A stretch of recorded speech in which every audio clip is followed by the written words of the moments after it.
20 वर्ष की लड़की के मोबाइल पर एक मैसेज आता है और व्हाट्सएप पे उस मैसेज को जैसे वो देखती है, उसके घर के लोग सभी लोग खुश हो जाते हैं, प्रसन्न हो जाते हैं।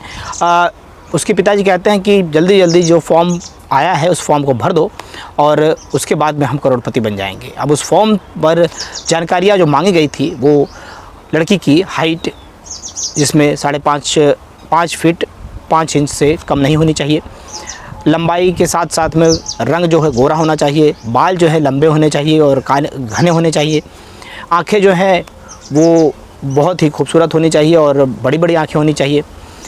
और जो सबसे बड़ी चीज़ उसमें मांग ली गई कि अपने प्राइवेट पार्ट का साइज नाप करके आपको देना है। अब जैसे ही इन सब चीज़ों को वो लड़की फॉर्म को फिल करके भर देती है, फिर उसे उस तांत्रिक का बुलावा आ जाता है और उसके पिता खुशी खुशी ले जा करके मध्य रात्रि को उस लड़की को उस तांत्रिक के पास में छोड़ाते हैं।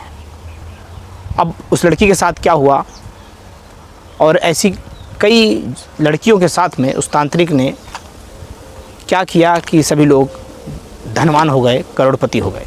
नमस्कार, मैं श्रवण कुमार और आप देख रहे हैं समरस भारत में। दोस्तों, सच्ची कहानी है उत्तर प्रदेश की और ज़िला है संभल। संभल में थाना पड़ता है धनारी, गांव का नाम है बमनपुरी। 21 मार्च 2025 को थाने पर एक शख्स जाता है जिसका नाम राजकुमार होता है। राजकुमार जा कर के कहता है, एसओ साहब मुझे बचा लीजिए, मेरे पीछे कुछ लोग पड़े हुए हैं। एसओ साहब कहते हैं कि कौन हो तुम, क्या बात है, कैसी एप्लीकेशन लेकर आए हो, कौन पड़ा है तुम्हारे पीछे। अब वो अपनी जब कहानी बताना शुरू करता है तो एसओ साहब भी चकित हो जाते हैं। उन्हें लगता है कि ये फिल्मी अंदाज में कोई बातें बता रहा है या किसी नशीले पदार्थ का सेवन कर चुका है, जिस कारण से ये बहकी बहकी बातें कर रहा है। एसओ साहब उसे अपने पास में बिठा लेते हैं और कहते हैं, क्या बताओ, क्या बात है। वो बताता है कि मेरा नाम राजकुमार है और मैं उल्टा पैदा हुआ था। और गांव देहात में कहा जाता है कि जो लोग उल्टे पैदा होते हैं उनके जो पैर होते हैं वो थोड़ा सा शुभकारी माने जाते हैं। जैसे कि किसी को अगर फूंक चढ़ जाए या किसी प्रकार से पीठ में दर्द हो, पैर में घुटने में दर्द हो या गर्दन में दर्द, अकड़न जैसी आ जाए रात को सोते समय, तो सुबह खाली पेट जा कर के ऐसे व्यक्तियों के पैर से अगर वो छू दे तो उसका दर्द गायब हो जाता है। तो दरोगा जी कहते हैं कि तो इसमें क्या परेशानी है। राजकुमार कहता है कि यही मेरे लिए सबसे बड़ा दुख का कारण बन गया। मेरे घर पर बीते दिनों 2 लड़के आते हैं और जिनका नाम, एक का नाम लखन रहता है, दूसरे का नाम अर्जुन रहता है। दोनों मोटरसाइकिल से आते हैं, मुझे कहते हैं कि मेरी माँ की तबीयत बहुत ज़्यादा ख़राब है, हॉस्पिटल में एडमिट है, तो क्यों ना तुम मेरे साथ में यहाँ से चलो और मेरी माँ को लात से छू दो, क्योंकि उनको पीठ में बहुत तेज़ दर्द हो रहा है। अब वो राजकुमार जो था वो थोड़ा सा धार्मिक नेचर का था, सेवा भाव नेचर का था।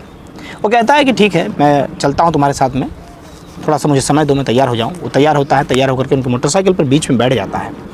अब वो उससे कह कर के आते हैं कि मैं तुम्हें इटावा ले चलूँगा। इटावा जब वो लेकर पहुँचते हैं तो उस हॉस्पिटल से पता चलता है कि वो एटा जा चुकी हैं।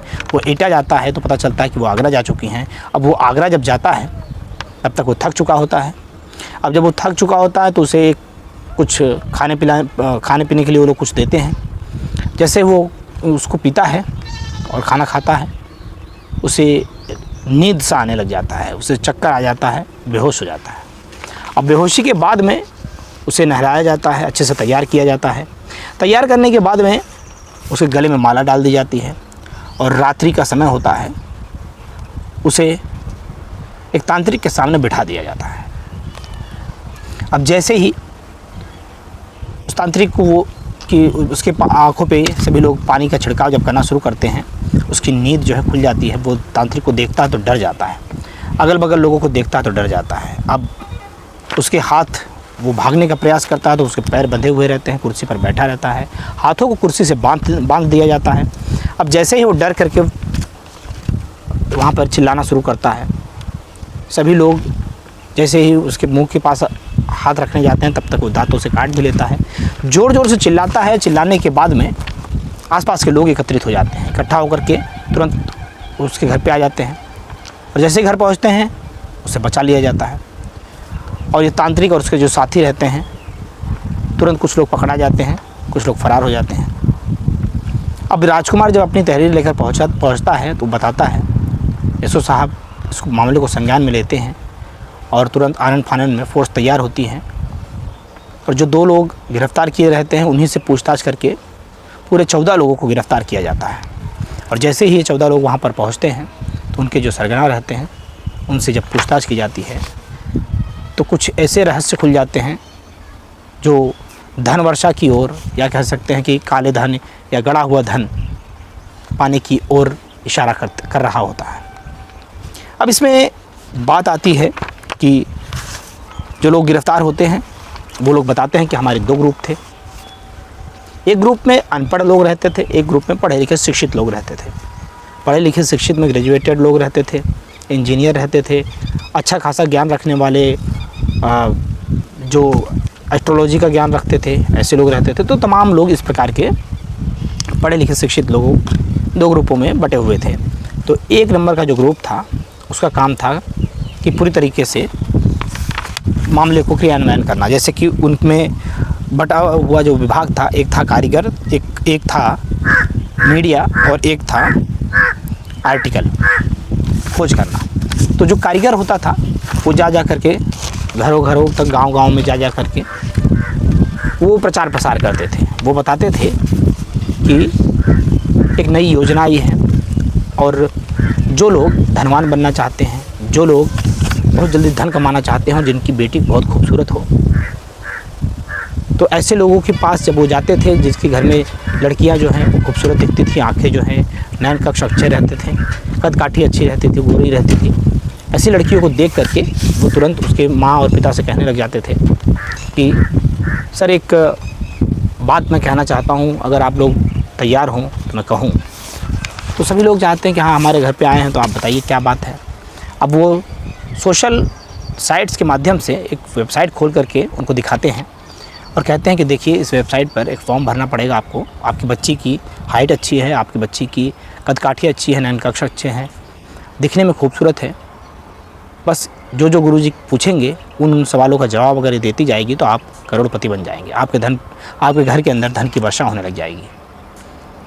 अब ये जो लोग रहते हैं ऐसे लोगों को बहलाना फुसलाना शुरू कर देते हैं, क्योंकि ग्रामीण क्षेत्रों में अंधविश्वास बहुत ज़्यादा रहता है।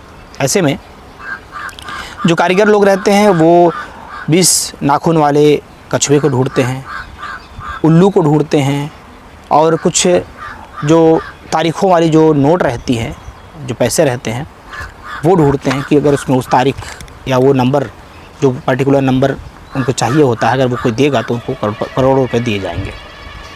अब इस तरीके का इनका बहुत लंबा पैनल था, बहुत बड़ा ग्रुप था। ये ग्रुप बहुत सक्रिय था, बहुत तेज़ी से काम चल रहा था। इसमें बड़ी तेज़ी से गांव-गांव में ये फैलाया जाता है कि लड़कियों की सरकारी नौकरी लग रही है, जिसमें उनकी हाइट जो है वो 5.5 सेंटीमीटर, मतलब 5 फीट 5.5 फीट होनी चाहिए। उससे कम की लड़कियां इसमें नहीं स्वीकारी जाएंगी। और लड़कियों का वज़न जो है उस हाइट के हिसाब से 50 से 55 किलो के अंतराल में होना चाहिए। और साथ साथ में लड़कियों की जो बाल है और रंग है वो गोरा होना चाहिए, बाल एकदम केश घने होने चाहिए, काले होने चाहिए। इस प्रकार की सारी चीज़ें पहले से रोड मैप तैयार कर लेते हैं। अब जब ये तैयार करते हैं तो वो कहते हैं कि इसमें आपको जो दी गई जानकारियाँ हैं उसके अनुसार आपको सारा का सारा फॉर्म भरना है, जिसमें आपको अपना वज़न, आप सिंगल हैं या शादीशुदा हैं, शादीशुदा तो बिल्कुल भी इसमें अलाउ नहीं है। और इस फॉर्म के अंदर तभी आप एलिजिबल रहेंगे जब आपने बीते 10 दिन पहले किसी के साथ अगर सेक्स नहीं किया है या शारीरिक संबंध किसी के साथ नहीं बनाया है। भले से आप शादीशुदा नहीं हो तो बॉयफ्रेंड अगर आपका है तो उसके साथ में आपको 10 दिनों तक पहले बिल्कुल शादीशुदा अवस्था में नहीं जाना है, बिल्कुल भी उसके साथ में शारीरिक संबंध नहीं बनाना है। और आपके शरीर में कहाँ कहाँ मस्सा है, कहाँ कहाँ तिल है, ये सब भी दर्ज करवाना है। कि आप प्राइवेट पार्ट की साइज़ कितनी है वो भी लिखना है। उसे आप इंची टेप से नाप करके उसको पूरी तरीके से लिख करके फॉर्म भरेंगे। और साथ में ये भी लिखेंगे कि प्राइवेट के पार्ट के पास आसपास कहीं तिल या मस्सा तो नहीं है। अगर इस प्रकार की चीज़ें पूरी की पूरी उसमें दर्ज की जाती है, उसके बाद में वो सारी चीज़ों को गुरुजी के पास में भेजा जाता है और गुरुजी फिर सिलेक्ट करते हैं। और सिलेक्ट करने के बाद में ऐसे लड़कियों को अलग अलग जगह पर, चाहे आगरा हो चाहे एटा हो, ऐसे ऐसे स्थानों पर ले जाया जाता है। और ऐसे स्थानों पर ले जा करके, इटावा हो चाहे आगरा हो, तमाम जगह पर ले जा करके बुलंदशहर तक इनका जाल जो है संभल तक सब फैला हुआ था। अब ये ऐसे स्थानों पर ले जाते हैं और ले जाने के बाद में लड़कियों को नशीला पदार्थ खिला करके उनको बेहोश कर देते हैं। उनके अभिभावक जो साथ में लेकर जाते हैं, माता पिता चाहे जो भी हों, उनको भी बेहोश कर देते हैं। अब ऐसी अवस्था में उनको पूरी तरीके से उनके शरीर पर से पूरे कपड़े को, जिस गुरुजी की बात ये लोग करते हैं, वो कपड़ा एक एक शरीर से हटाता है, लड़कियों को पूरी तरीके से निर्वस्त्र कर देता है, न्यूड कर देता है। अब उनकी नंगी तस्वीरें और वीडियो कैमरे के माध्यम से बनवाता है और बनवाने के बाद में उसे पोर्न साइट्स पर बहुत महंगे भाव में बेच देता है। उसमें से कुछ पैसे जो है उन परिवारों को भी देना शुरू कर देता है, जिससे परिवार भी खुश हो जाते हैं, ये कुछ हुआ भी नहीं और हमारी बच्ची का गुरुजी ने कुछ ऐसा तंत्र मंत्र कर दिया कि हमारे घर में पैसे आने शुरू हो गए। तो ये एक पूरा का पूरा जाल साजिश चल रही थी, जिसका नाम इन्होंने रखा था धनवर्षा। और धनवर्षा के लालच में तमाम लोग इनसे जुड़ते गए और एक बहुत बड़ा भंडा फूटा जब राजकुमार जैसे व्यक्ति ने अपनी हिम्मत दिखाई, अपना हौसला दिखाया और पुलिस प्रशासन के पास जा कर के ऐसे आरोपियों के खिलाफ मुकदमा दर्ज करवाया। अब सभी आरोपी जब गिरफ़्तार हो जाते हैं, गिरफ़्तारी के बाद में उन्हें जेल भेज दिया जाता है। अब उनके ऊपर संगीन धाराओं में मुकदमा दर्ज कर लिया जाता है और दर्ज करने के बाद में अब एक अभियान भी चलाया गया है कि ऐसे अपराधी या इस प्रकार के लोग अगर गांव देहात के अंदर आते हैं तो तुरंत पुलिस को इसकी सूचना दे दी जाए, क्योंकि आज के इस दौर में देखा जा रहा है कि साइबर अटैक हो या साइबर से रिलेटेड क्राइम हो या इस प्रकार के अंधविश्वास से रिलेटेड क्राइम बहुत तेज़ी से बढ़ चुके हैं, क्योंकि लोग जो हैं वो रोज़गार का एक अवसर तलाशने लग गए हैं। इस प्रकार के कृत्य करके पैसे करोड़ों कमाना चाहते हैं। ऐसे में कई लड़कियों की ज़िंदगी बर्बाद हो चुकी है और कई लड़कियों के फ़ोटो वीडियोज़ जो हैं वो सोशल मीडिया पे अलग अलग जगह पर जा भी चुके हैं। ये तो अब जांच का विषय है, देखना है कि इसमें पुलिस प्रशासन कितना जांच करके इन सब चीज़ों को बंद करवाती है और इन अपराधियों के खिलाफ़ कितनी कड़ी से कड़ी सज़ा मिलती है। दोस्तों, ये कहानी उत्तर प्रदेश के संभल की है और जहाँ इस मामले की जानकारी जैसे प्रदेश में फैलती है सभी लोग सतर्क हो जाते हैं। और इस कहानी को सुनाने का उद्देश्य हमारा किसी भी व्यक्ति विशेष को ठेस पहुंचाना मकसद नहीं है।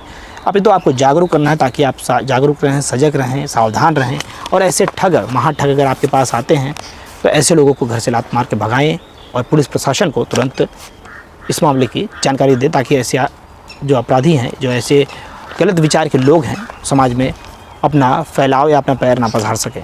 दोस्तों, ये कहानी कैसी लगी, ये सच्ची घटना कैसी लगी, आपकी प्रतिक्रिया दीजिएगा और अपनी प्रतिक्रिया के साथ साथ में ये भी बताइएगा कि इन ऐसे अपराधियों के ऊपर कैसी सज़ा इनको मिलनी चाहिए। वीडियो पे अगर आप नए हों, वीडियो चैनल पे अगर आप पहली बार आए हों तो चैनल को सब्सक्राइब कीजिएगा, वीडियो को लाइक कीजिएगा। मिलते हैं फिर किसी नेक्स्ट वीडियो में। जय हिंद, जय भारत।